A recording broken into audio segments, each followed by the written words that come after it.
Welcome to the Geek Show podcast, everybody. We are back. If this is the first time you are listening to us, welcome. As we are on a new station, Hipcast. How are y'all doing out there in the Hipcast world? Or you might be listening to us on iTunes. This is the very first time the Geek Show has ever been on iTunes, so we are really looking forward to this relationship with iTunes. So, today we're going to have our very first guest of the 2015 season, Cynthia Rogers. She will be on here in a few minutes, and, I want to touch on a couple things before we get started. Leonard Nimoy, as you know, passed away this last weekend. I wanted to send out my condolences to his family and to all the fans out there. You will be missed. Rest in peace. Also, I want to announce that we will be having some future guests. Aljon Go, ladies and gentlemen, will be a future guest here on the Geek Show. I will have more to come. I do promise that. This is March 7th, and we will have Cynthia Rogers here in a few seconds. We also will have a live video. The video is pretty awesome. It's kind of after the podcast, so check it out. It's on our YouTube channel. Look us up. It is The Geek Show. So basically what we do is after the live interview, we kind of go unedited, uncut with our guest. So it's kind of interesting. It's after the audio goes off, the camera comes on, and you get to see a different side of me and a different side of the guest, which this right here to me is the most intimate part of the show. So I really like this. Please add us on Facebook. We are The Geek Show, so look us up. Pretty easy to see our logo. It says Geek, and it's with all kinds of electronics. Pretty cool little symbol. Also, you can add us at our Twitter handle at Saved by the Geek. And also, you can check us out, geekshow.hipcast.com. Pretty cool little place, or just type in Geek Show on Hipcast, you will find us. Promise you, we will have a new show every week. Next week's episode, we will not have a guest, but we will be talking Ring of Honor Wrestling and WrestleMania predictions. So please tune in next week for that. And this week we're going to be going to the Dead Side, which is The Walking Dead with our guest Cynthia Rogers. So ladies and gentlemen, when we come back from our commercial break here in a second, our guest Cynthia Rogers. The other day I went into the Squared Circle and I found JR's barbecue sauce. It is one of the best barbecue sauces I have ever had. And you know what? I found out you can buy it at www.shop.com. I guarantee you, once you taste this stuff, you'll never want to go back to your mom and pop's barbecue sauce. Best barbecue sauce in the world, guaranteed. JR's barbecue sauce at www.shop.com. Also try JR's Chipotle ketchup. Buy it now. Tonight is the night, bright lights, high crowd, yeah, we need to throw down, everybody get loud. Tonight is the night, lights flashing when we step in the place, and you can feel the raw excitement from the look on their faces. The truth is you can find us wherever you are, just look up, we're flying high with the stars, cause tonight is the night, bright lights, high crowd, yeah, we need to throw down, everybody get loud. Tonight is the night, A-list, can't miss, when we burn it to the ground, everybody get down. Tonight is the night. Alright, we're here with our guest this week, Cynthia Rogers. How you doing, Cynthia? Good, how are you? I'm good. This is actually a very special week. As you know, today is Saturday the 7th. This is 1 year that this Geek Show project has started. So you are on the 1 year anniversary show of this. Oh, yay! Which I didn't tell you this Well, until now. congratulations. So, figured that would be a little surprise to start off the show. Let's see. We're going to start off with some questions here. Well, actually, we're gonna start off with. I have some stuff I want to run through. Last week's episode of Walking Dead. What do you think of it? I thought it was slow, but there was a lot of character development and redevelopment. Them reverting back to somewhat of normal living conditions, and then there was the development of them in general. So. What about Glenn? To me, Glenn punching that guy, was that a step forward or a big step back for him? I think it's a big step forward. It's letting people know don't mess with him, that he can take care of himself. What about, I feel like the line from Carol, what was that about? So, her being a wolf in sheep's clothing? Yeah. Basically going undercover, protecting herself, protecting the group, making her seem like she's weak, that she's not one of the stronger members. Which we know otherwise, if you mess with her, she'll blow that town up. Yeah. So, Daryl, what's up with that? They're not showering and... I don't think he's happy being there. I think that he's more comfortable being out on the road. When he was with Beth, he was basically saying that he was always out. He was, on the go. So this whole living in a house and, playing Brady Bunch is just not for him. What about, on that point, Rick became the constable. So did Michonne? I think she did too. Yeah. The outfit. There was a little Easter egg there. Yeah. Would you want to share what that was? The patch on his jacket was Latin for "We will rise again," which is what the governor actually said to Rick at the prison. So it's kind of ironic that he's wearing a governor's quote on his sleeve now. Well, in the comic book, the quote, there was an eye for an eye that popped up in the comic books. And, in the comic books, Rick lost an arm. Do you think we're going to see something not exactly done to Rick, but maybe to another character? I was leaning towards the fact of somebody losing their hands, mostly because back earlier when they were filming, I don't know if remember, Norman had posted the picture of the hand that was all bloody on the ground with Greg Nicotero proposing. So I was thinking somebody's going to lose a hand, but now we're getting further in and I'm kind of like, maybe not. I was thinking maybe it was going to be Abraham, because Abraham and Rick are the only two that wear a wedding ring in the show. And I was thinking maybe it was going to be Abraham because he has the cut on his hand. And that's the same hand. So I was thinking something along those lines. But now I'm kind of thinking no. I'm thinking if we're going to see something like that at this point, maybe next season. How about an eye?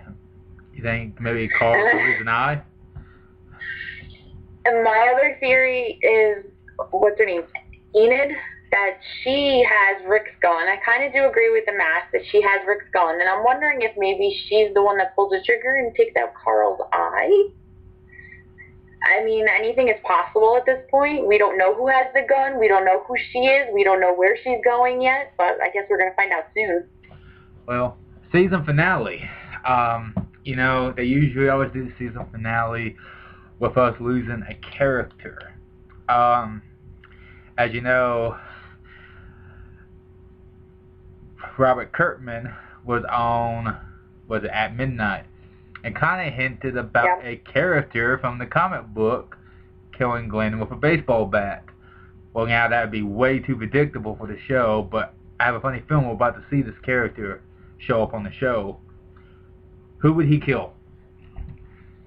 I don't, I think it's too predictable that it's going to be Glenn, so I think it's going to be somebody else. I think that they're going to take out a more beloved character at this point. Oh, Daryl. So just like, I was thinking it was going to be Daryl, yeah. Because, usually the more loved the character, the more brutal the death, so that's why I was thinking he would take Glenn's place. From the comics, But you never know. Well, Daryl in the comics died like early in the comics, so to me, I feel like comics. well, I feel like he's at this place now where if he went, he has nothing else to really offer. So if he went, it wouldn't be a big loss. I think at the point where the group is that it's just not a comfortable situation for Daryl. I just don't think he's going to be happy there, and that he would be better on the road. I wish that they would write him off and not kill him, like that he goes off, and does his own thing, so they could always bring him back if they want. But I just don't think that this new living conditions are for him. And then with this new town, I see them introducing new cast members. Do you see anybody from Alexander joining the group? Not yet. I think that it's still too early. We don't know much about them. I mean, Jessie already lied to Rick. She said that it was her and her son, and it's not. She obviously has a husband. And I just don't see Aaron or Eric maybe making it that long. They don't seem like they're ready for this environment. And yeah. The people seem weak. Well, and that's the thing on the show, the weak always die. Kind of want to go back to the last week's episode real quick. There was a comment at the last minute of the episode that Rick made. What do you think that meant? I think that if they feel that people are too weak, that they'll take the town and make it their own. Just like not like they did with the prison, because they killed all the walkers. They didn't have to take them from people. But I think that they're in a position now as a group to take this as people, which I find ironic too, because that's what the governor wanted to do to them at the prison. Okay, next question.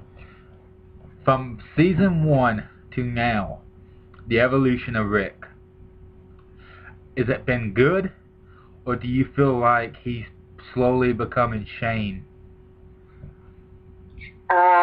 He's definitely not Shane. He hasn't gone that crazy yet and obsessed, but he is willing to do whatever he has to do to take care of his family, which are the people that he's with, not just Carl and Judith. They're all one big family. As far as his evolution from then and now, I think he's definitely evolved into this world, and he's doing what he has to do to keep everybody alive. Is there any characters that you know of that haven't made it into the show yet, but you would like to see come into the show? I'm not ready for them yet. I'm not ready. I was hoping for a little bit more of a space between these new characters we should be getting. But I'm just not ready. I'm not ready for that yet. And unfortunately, TV shows move faster than a book series. I hate to say it, but it does. Like they can jump around so quickly because there's key stuff they can take out and make it move quick. And yep, and they can always take something out from a future comic and bring it a little bit sooner, and then something that was supposed to happen sooner and bring it a little bit later. So they have some play in it, but eventually, if they keep up this pace, my concern is what happens if they catch up to the comics. What do they do then if they don't start putting some more fillers in between or a different storyline in between? Well, Robert Kirkman, has said that the comic's ending. The comic's coming to an end soon. So with that makes me wonder how many more seasons the show has. So I don't know. They could stop the comics and keep going with the show, and then you have the companion series coming out. Yeah. They just wrapped that up. So how is that gonna play into the existence of this show? That's true. So the new cast, it's been we've kind of seen hints in there of who's going to be in the new cast. People that we didn't get to really see much of from the previous last season. One was a character that was played by Robin Lord Taylor. I kind of wish they would have used him more, because that character could have been really interesting. But it was a quick beginning and end for him. Is it because of Gotham, you think? I think so. I think that he's just so busy with that, it would be hard to do both. And he said he would have liked to have stayed, but the scheduling just, when he was on Talking Dead, I believe he just said the scheduling was conflicting, so. And that's the thing, if they feel like you gonna conflict their schedule, they'll kill you off. So that's I think that's the way it's going now. And unfortunately, with Norman Reedus' schedule, like I said, it's starting to make me wonder with him. I know, he's been getting a lot of outside work, and, you know, I'm concerned about that too. So, some people who might listen to this podcast, if they don't know you from your Facebook page, which is Dead Therapy is my group, which is related to Walking Dead, or anything zombie. So check that out, everybody. If you haven't, you need to. It's really awesome. She really keeps it up to date. I mean, numbers of posts daily. I mean, it's literally, my page gets blown up by her a lot. Yeah. But if you don't know her from that, you might know her if you've ever been to a Walker Stalker con. I've kind of got the nickname for her as the Guitar Girl. Explain the guitar. I actually found it on Skybound's website, which is related to Walking Dead and Kirkman. It's an official online store. I actually had found the guitar for $500. It's a San Diego Comic-Con exclusive Walking Dead guitar. There was only 100 made, and I have number 23. I ended up getting a really good deal on it on Black Friday, and March of last year, I went to Chicago Walker Stalker Con, which was the inaugural con for it, and I started getting it signed by cast members. And I now have over 45 signatures on it. Is this the only show that you've ever gone this extreme on? Yeah. I actually don't really watch TV. I think this is the most I've actually survived watching TV. But I love zombies. So, you know, I was a big Resident Evil fan before this. You know, Night of the Living Dead. You know, anything zombie spoof movies too. I just love them all. So the cons. How many have you attended? More than a dozen, and since 2013. Can you say you're addicted to the con lifestyle? Not to the con lifestyle. I actually enjoy going there. I love meeting, you know, the celebrities and, you know, getting their autographs. But I actually have grown more the attachment of the people that go. I have made some really awesome friendships going to conventions, and I love going and spending time with them. Yeah, I mean, that's how I know you actually is from the cons. Yep. So, but there's a con that I was reading about. I think it's the Day of the Dead con, or is that what it? Dead of the Dead. I'm not sure about. But it's a zombie con that is actually in Georgia this year. It's Georgia, the first, yeah.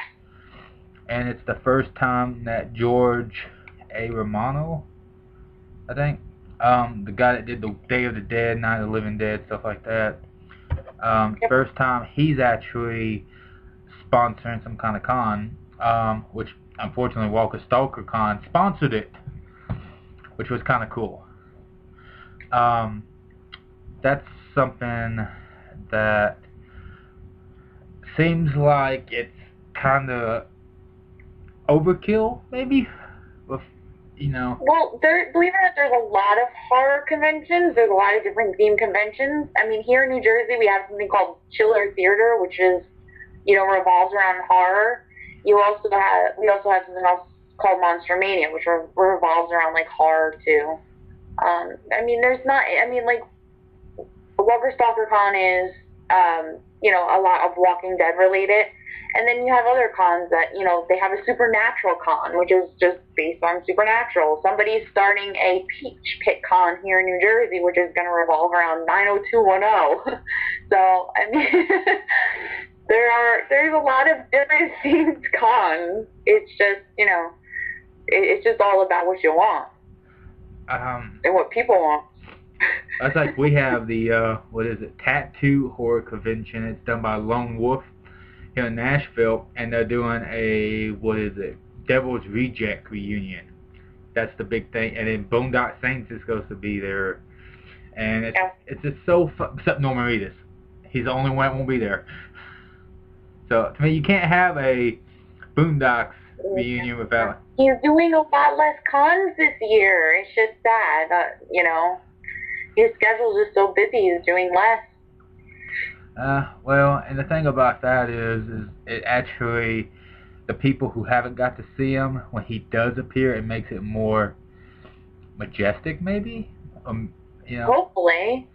Yeah. I mean, when he was doing a lot of cons, his lines were long, so I can only imagine with him doing less how long they're going to be. You know, like, what was it, Nashville? 8 hours last year?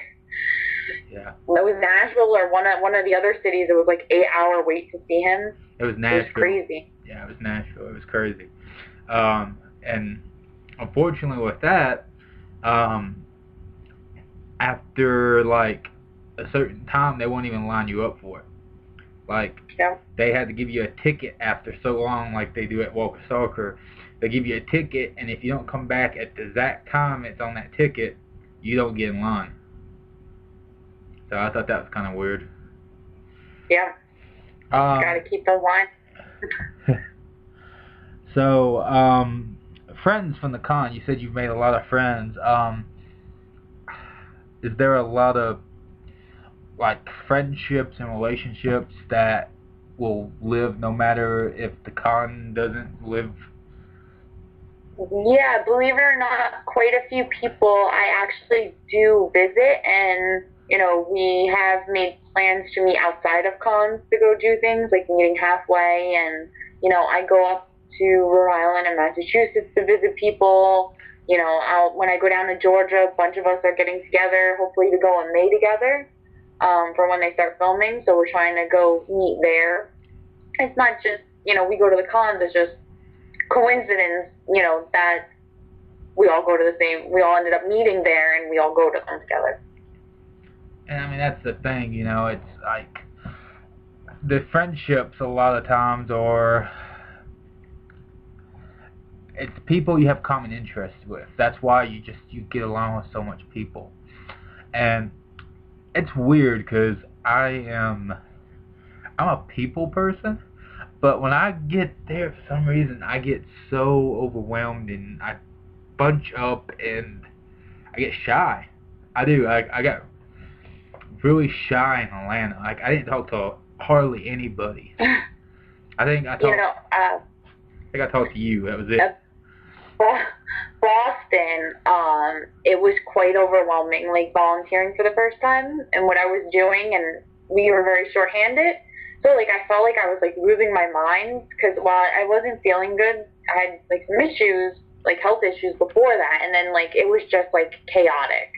So, like, I just felt like I was running around like a chicken with my head cut off. So I was, like, the complete opposite. I was, like, talking to everybody. I was, like, you know, going from person to person to person, and, you know, every time I turned around, somebody was stopping me. But, like, I feel like I feel like the complete opposite. I feel like it took away that, you know, it brought out that side of me, because normally I am the more shy person. And I mean, that makes sense. I mean, it's it's trying to make sure that you, I guess, make friendships that way, because if you don't, you kind of are, that's what I'm looking for here, stuck, I guess, or just you stand there and you feel like you're being passed by, I guess. I've made from June of 2013, when I went to my first con till now, I made such good friends with people, and if anybody's going to a con, all I have to do is pick up a phone and say, hey, I need a place to stay, and I pretty much have a place to stay now, because either they're going to a Walker Stalker Con or Horror Hound, or they're going somewhere, and you just got to pick up the phone and just say, hey, I want to come, and someone will have a spot for me. I mean, that's like how many friends I've made, and it's great. You know, this show actually brought people together. It did. And it's not even just families that have been brought together. It's people meeting people, not just in the United States, not just across, not just your neighbor, because I found out my neighbor loves Walking Dead just as much as I do recently. But, like, I've met people around the world that, you know, love The Walking Dead that I can talk to in Australia. The newest one that we have is in France, and we also have now Brazil. I mean, I now have made friends in multiple different countries. I mean, there's a few more, but, you know, who love The Walking Dead. And the thing is like, I talked to someone from Brazil a couple weeks ago that came in my work. I was telling him I was going to Chicago for the Walking Stalker Con. I was like, you know what The Walking Dead is? And like, she looked at me and goes, well, yeah, I didn't live under a rock.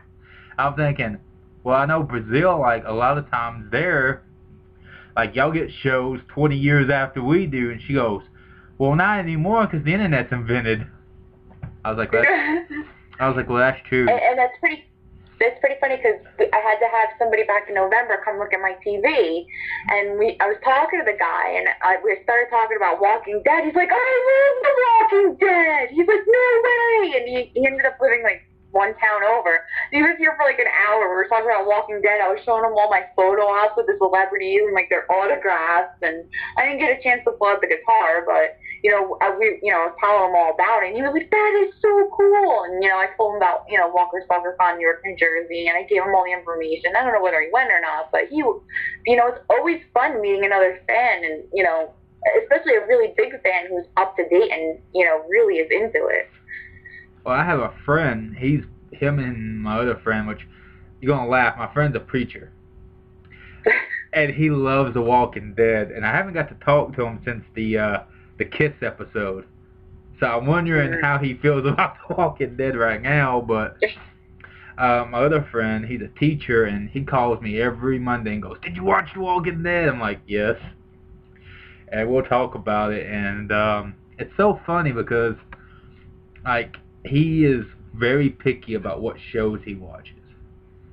But he loves The Walking Dead, and it's so funny, and he literally cracks me up because, like, he told me, he said, if Carol came up to him right now, he would leave his wife and marry her. I was like, that's funny.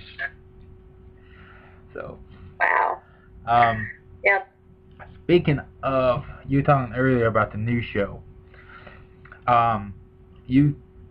What do you think about the new show so far, what you've heard of it? Well, we haven't heard much. We know a few of the key characters. We know it's filmed in Los Angeles. And the other key thing, which is just a rumor, was that we're going to find out in the first season how this all started. So we are actually going to go back, and it's pretty much going to be a prequel to The Walking Dead, and we're going to hopefully really do learn what happened, how this started, you know, what went on. And I'm going to assume it's going to be a short season, like the first season of Walking Dead was like 6 episodes, because they seem to have wrapped pretty quick. I mean, if they started filming in December and they're done now, makes me think that it's probably about 6 episodes too. So, and Greg did say at Walker Stalker Con Chicago that they did wrap on it. So I'm going to guess that we're going to see it soon. We'll find out soon. I'm thinking maybe May or June. Do you think we'll actually get an official name for it in the next couple weeks? Well, I mean, everybody believes that the name is Cobalt. And as far as I know, that was a project name, and then they had put out a photograph of the script, the pilot episode, and it said Fear the Walking Dead. So we're thinking that is its official title, but we're not sure. So, I mean, it's still up in the air because, you know, they can change that up until... They can change it. Because they can change an introduction pretty easily. So, yep. So, got a hypothetical question for you. This is my question for you today.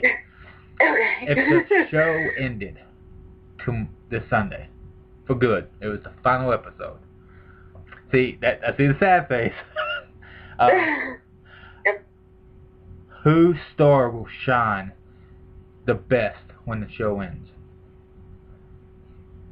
Oh. Well, I guess it's hard to say because I guess it would go by the group that's alive now. I would say that Rick would go out with a bang.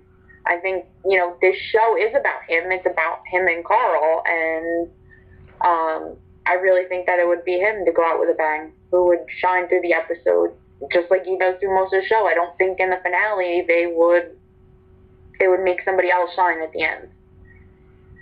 I mean,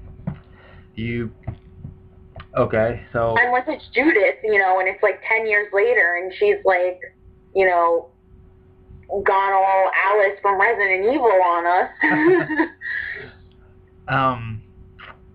Why zombies? What got you started? Yeah, what got you started with zombies? What was the first thing that got you addicted? Okay, believe it or not, I don't like horror, but I really got into the Resident Evil video games. I didn't start watching horror or liking horror until I started playing Resident Evil on PlayStation. The original? Original Resident Evil. So... I actually, I remember those games. I played them, and I actually just downloaded the remastered original Resident Evil, and it's amazing. I mean, it's awesome. I love my old school video games, Atari, NES, PlayStation 2, but, there's very few video game lines that I like, like Mario Brothers, I love Resident Evil, but, Resident Evil is what got me into more of the zombie and opening up to horrors. That has a lot to do with being tormented by my cousins that the boogie monster was going to eat me in my backyard when I was like 4 years old. So I was never a big horror fan until I was like, I don't know, 20. I had the opposite effect. Like, I grew up on a movie called Tremors. Yes, I watched Tremors, but I didn't think it was horror. I thought it was like more sci-fi than horror. Well, and see, I watched that, and then I happened to sneak in my brother's room one day and hide behind his couch while he was watching the original Evil Dead. And I was like 5 years old, and I, to this day, still have nightmares about that little woman in the cellar looking up. Like, that bugs me. Poltergeist was something that my friends always used to watch at slumber parties and Creep Show from HBO. So, it was very hard to go to, like, slumber parties or sleep over people's houses when they were watching horror. Well, they're remaking Poltergeist, so maybe you can watch that. And, so maybe you can actually watch that and bond with that movie and somehow. I can watch most horror now, and I'm fine. I know the boogie monster's not going to come out from under the bed and get me, or, it's going to climb out of the tree and eat me in my backyard. I'm pretty good now. So, I have been posting for the last couple of days for people to ask you questions. And I have pulled 3 questions. And the reason I pulled these 3 questions, they're actually really good. The first one I'm going to ask you is from Tammy Klein at Zach's My Boy. That's her Twitter handle. Would it have been beneficial to still have Shane since he was so ahead of the times with people and how they are? I don't know if Shane could have mentally handled the darker moments that were coming. He was already having the mental breakdowns before meeting people like the governor or people like Gareth. So I can't even imagine what he would be like meeting people like them and knowing the things that they did. I just don't think at this point he would have been beneficial. I think that they killed him off just at the right time. I think if Shane would have stayed around, when he would have saw those cannibals, I think he would have joined them. Just because his mindset. He would have been the one to sell them out, I think. I think the question is, would he have gone after the governor for killing Andrea since they had their little fling going on there. You know, what would he have done to the governor for what he was doing with it? You know, what he did to Andrea. So it's like, would he have made it past that?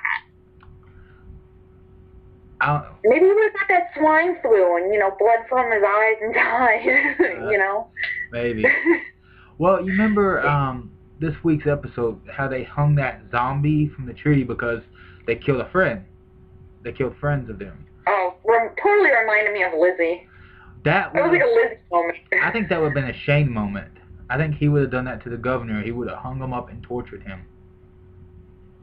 He seems like that kind of guy. Yeah, more probably. I mean, well, look at what he did to Randall. That's true. Snapped his neck. That's true. So, yeah, that makes sense. Next question is from Mike Freeman.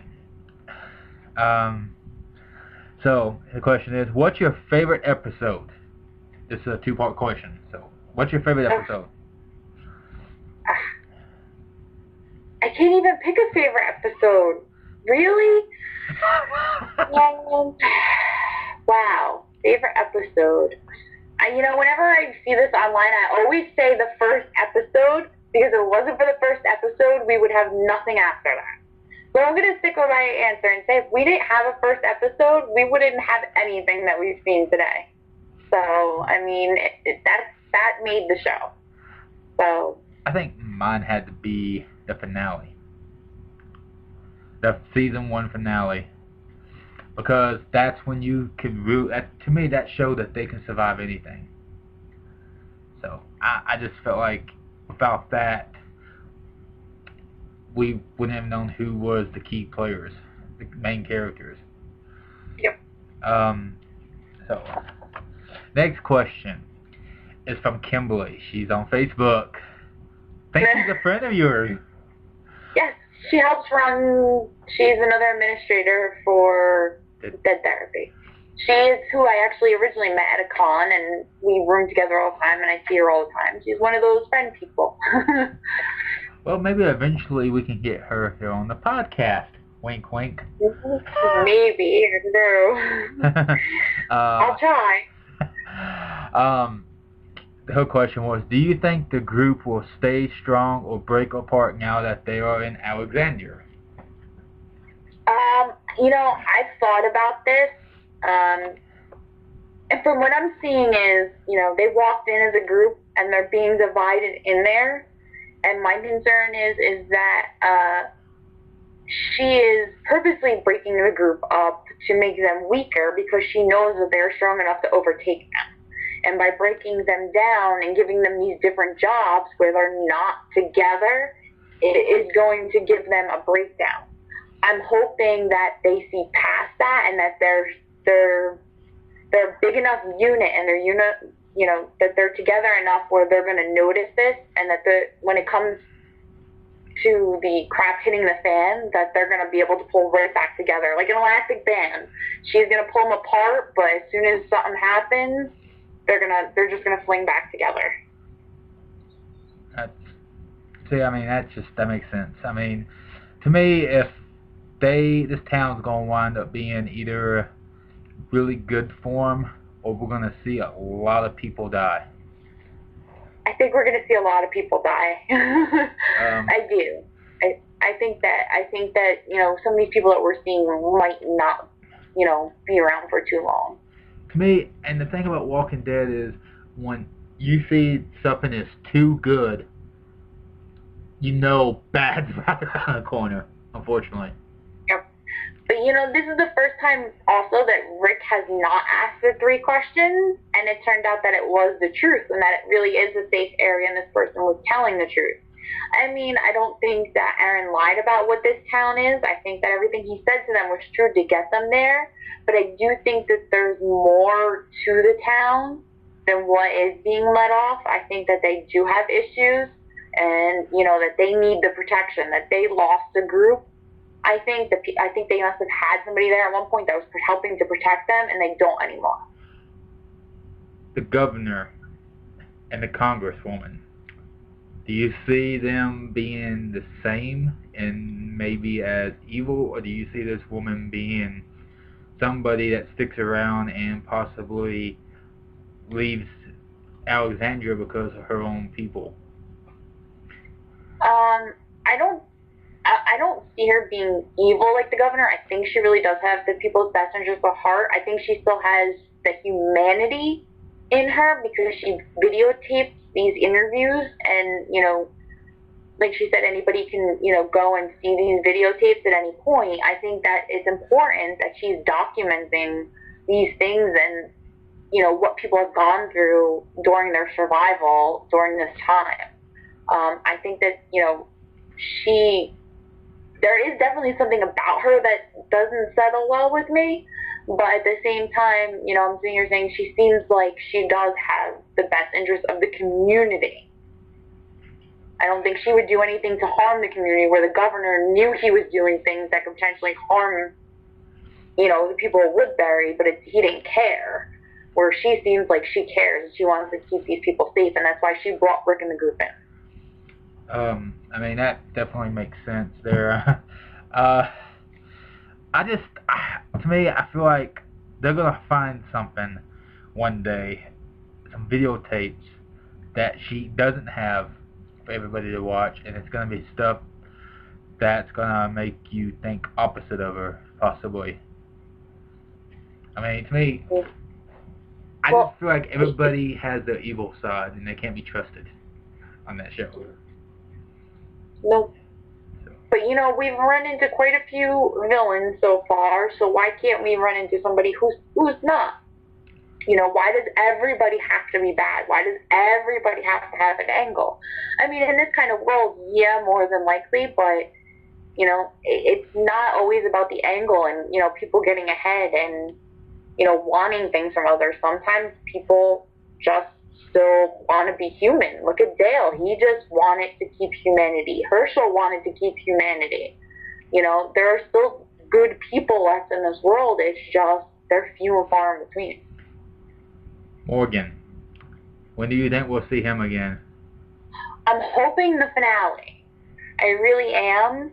I know that he's time-wise, they say he's a couple months behind. So if that's true, I would say that would put him in next season. So I'm hoping that it's not. I'm hoping that it's season finale. Do you think he'll be the one to rescue the group when all hell breaks loose in Alexandria? I think he's gonna appear and help them. Yes, but him and Rick were not on the best of terms after, he took his weapons. So, what is his state of mind when it comes to Rick? Is he happy that Rick's alive and he's going to find him? Or is he, out for revenge himself? There's that fine line of what's his mental state. So we could see Morgan the good guy or Morgan the villain. Yeah, I mean, what is his state of mind?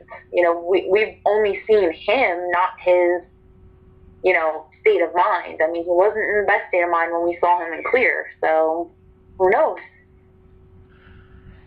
So, what we're going to do here, this is called the wrap. This is the final part of the interview here. So, what we do is, basically, I ask you 5 questions. And then the last part is, what did you learn today?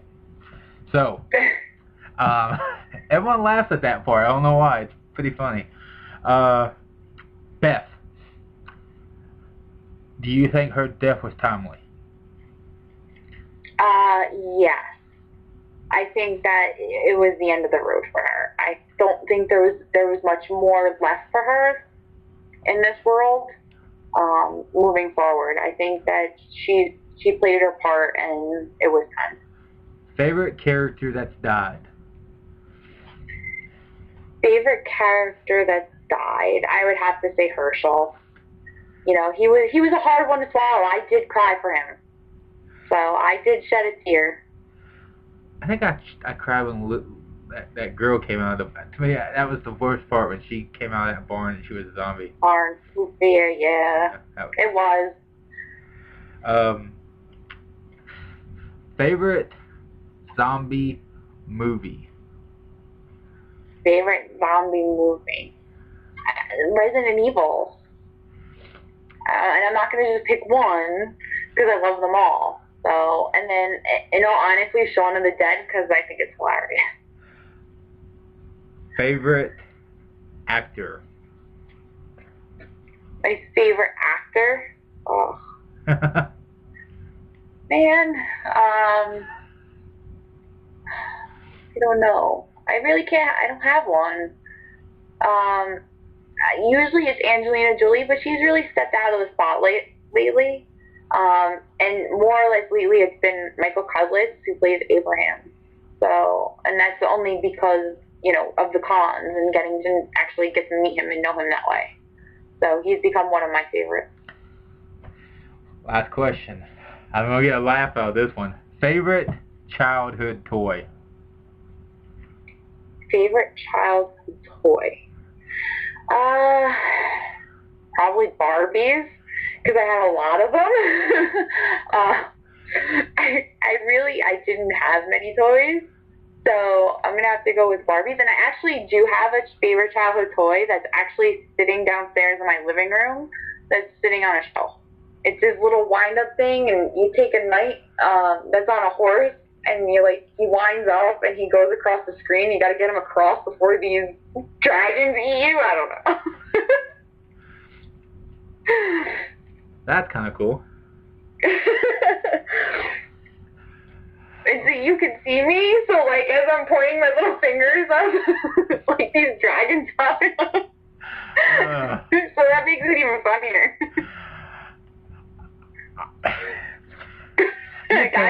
The good thing about podcasts, there's no scripts. I just have a list that I go down, and yeah, sometimes it goes to hell. What did you learn today? What did I learn today? Not to eat tacos in front of a puppy, because she wants to eat your tacos. Because my dog wanted tacos tonight. What did I learn? What did I learn from this show? That I know too much about Walking Dead and I need to get a life.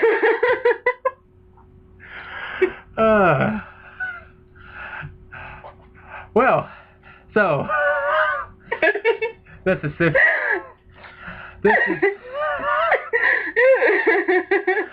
Hey, you gotta keep it interesting, right? Okay. Breathe. Okay.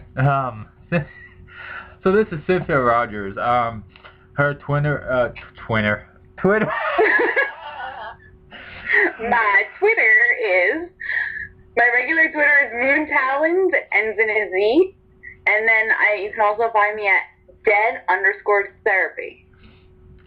And then she also has a Facebook group, Dead Therapy. Yeah, check it out. I promise you won't be disappointed. It's one of the best Walking Dead groups out there. And I don't usually say that about anybody. So. Thank you. Well, we try to keep it interesting. We try to, have fun with it, funny memes, and then we like to have nice discussions about the show. And, we don't have people that are causing trouble. We have people who generally enjoy just talking about the show. So it's nice. And the good thing about it is you do warn people about spoilers for the people who don't get to watch it on time, the West Coast people. Y'all need to get on the right time zone, people. We have one feed, so this way anybody who wants to talk about it live can talk about it without posting spoilers to the actual page. So, which is nice for the people on the West Coast because it limits the spoilers for them. And I don't tweet anything either the night of the episode. I wait till the next day just for the West Coast people because, everybody else does, but I want to be respectful to them for not getting to see the episode. Well, people check it out. I guarantee you won't be disappointed. Also, everybody, next, I had it written down here, next Tuesday, we will be back on the podcast here on Hipcast for a new episode. This Saturday, this episode has launched. next Saturday, the video chat, which is exclusive behind the scenes after this podcast ended with Cynthia. Check it out; it'd be pretty cool. And I want to thank her for being a guest, the first guest of 2015. Amazing guest. Amazing guest. Also part of our anniversary here. I'm hoping that this is not the only time we have you on here as a guest. I'm hoping we can get you back eventually, because this is actually a lot of fun. And then also coming up in the next couple weeks, Aljon Go from 102.9 The Buzz. We're going to check in with him to see what new projects he has started. Ladies and gentlemen, thank you for tuning in to the Geek Show podcast. We are out of Murfreesboro, Tennessee. Join us on Facebook at The Geek Show, and our Twitter is Saved by the Geek. Thank you for tuning in, and enjoy your night.